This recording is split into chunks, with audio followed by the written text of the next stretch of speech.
জুবিন গাৰ্গৰ উপজাদিনত গোসাইডুবিত এজিপিৰ জাতীয় স্বাভিমান দিৱস উদযাপন। গোৱালপাৰাৰ জলেশ্বৰ সমষ্টিৰ গোসাইডুবিত প্ৰাণৰ শিল্পী জুবিন গাৰ্গৰ 53তম জন্মদিন উপলক্ষে অসম গণ পৰিষদৰ উদ্যোগত জাতীয় স্বাভিমান দিৱস উদযাপন কৰা হয়।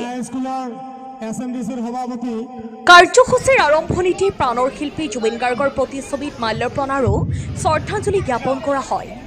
তাৰ পিছত শিল্পীগৰাকীৰ স্মৰণত গছপুলি ৰোপণ সহ বিভিন্ন কাৰ্যসূচী পালন কৰে। অনুষ্ঠানত মুখ্য বক্তা হিচাপে উপস্থিত থাকে বিশিষ্ট সাহিত্যিক এ.কে. আবুল ফতেহ মহম্মদ শফিকুজ জামান, লগতে কেন্দ্ৰীয় সংখ্যালঘু পৰিষদৰ সভাপতি আনোৱাৰ হুছেইন, কৃষক মহিলা পৰিষদৰ সম্পাদিকা বাবলি গোস্বামী, জিলা কৃষক পৰিষদৰ উপসভাপতি তথা 26ৰ জলেশ্বৰ সমষ্টিৰ এজিপি দলৰ প্ৰাৰ্থিত্ব প্ৰত্যাশী জাহিৰুল ইছলাম, বিধানসভা কৃষক পৰিষদৰ সভাপতি জিয়াৰুল ইছলাম, উপসভাপতি শাহাৰুল ইছলাম সহ দলীয় কৰ্মীসকল আৰু স্থানীয় ৰাইজ উপস্থিত থাকে। উক্ত সভাত সাহিত্যিক শফিকুজ জামানে প্ৰাণৰ শিল্পীগৰাকীৰ জীৱন, সংগীত আৰু সমাজকৰ্মৰ বিষয়ে বিস্তৃত আলোচনা কৰে।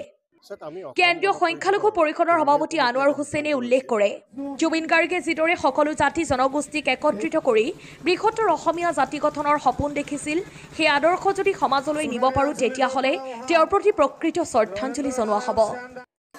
অনুষ্ঠানত শিল্পীগৰাকীৰ আত্মাৰ চিৰশান্তিৰ বাবে সৰ্বধৰ্ম প্ৰাৰ্থনা অনুষ্ঠিত হয়।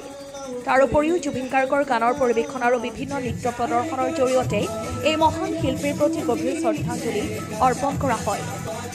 News desk report, times of London.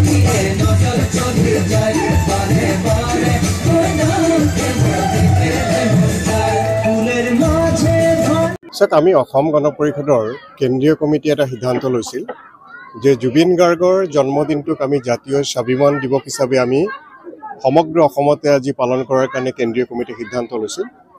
আৰু সেই জাতীয় স্বাভিমান দিৱসৰ অংশ হিচাপে আজি আমি জলেশ্বৰ সমষ্টি কমিটিৰ উদ্যোগত আমি এই অনুষ্ঠানটো ইয়াত আমি পাতিছোঁ আৰু ইয়াত আমি বিভিন্ন ধৰণৰ কাৰ্যক্ৰমণিকা আমি পালন কৰিছোঁ।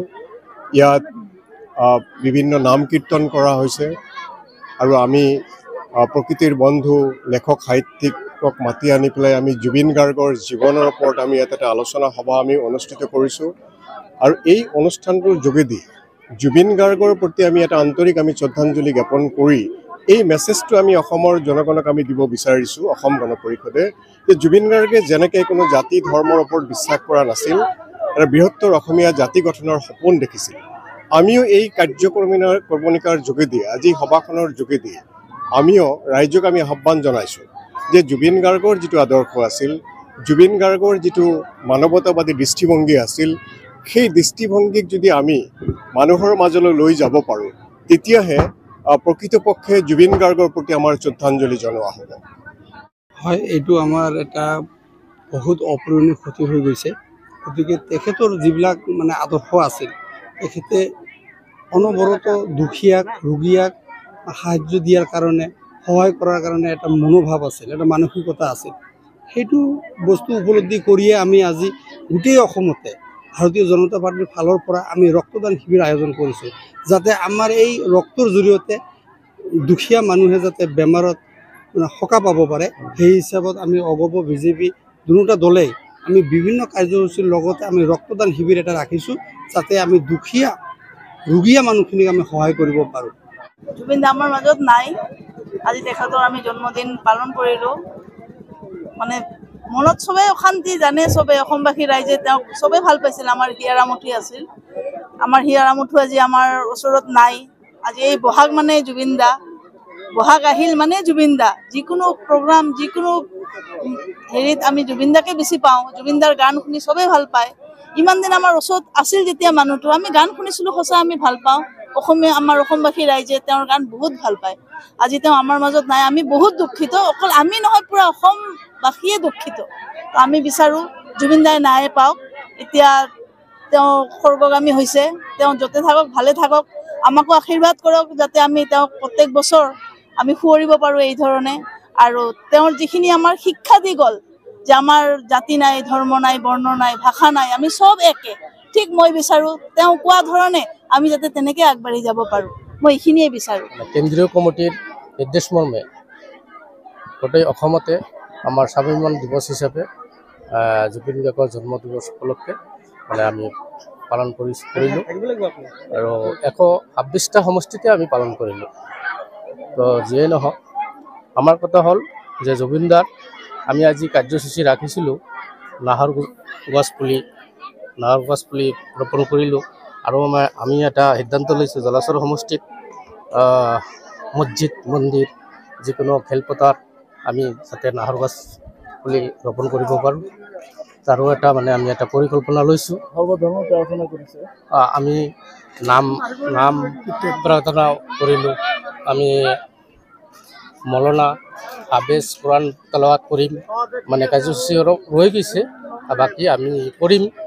তো যিয়ে নহওক জুবিন দা সকলোৰে এজন প্ৰিয় গায়ক আছিল, আমাৰ এটা সম্পদ আছিল অসমৰ।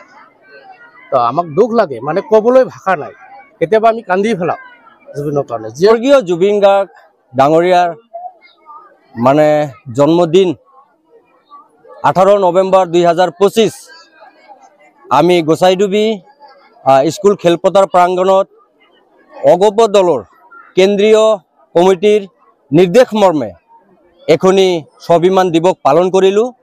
18 নৱেম্বৰ 2025 53তম স্বাভিমান দিৱস জুবিন গাৰ্গৰ আত্মাৰ শান্তিৰ কামনাৰ্থে আমি এইটো স্বাভিমান দিৱস উদযাপন কৰিলোঁ আৰু আমি আশাবাদী অনাগত দিনত কিয়ামতলৈকে আমাৰ অসমৰ বুকুত জুবিন গাৰ্গৰ আত্মাৰ শান্তিৰ কামনাৰ্থে এই স্বাভিমান দিৱস নিশ্চয় আমাৰ প্ৰজন্মৰ পিছত প্ৰজন্ম সকলোৱে পালন কৰিব, তেখেতৰ আত্মাৰ চিৰশান্তি কামনা কৰিব।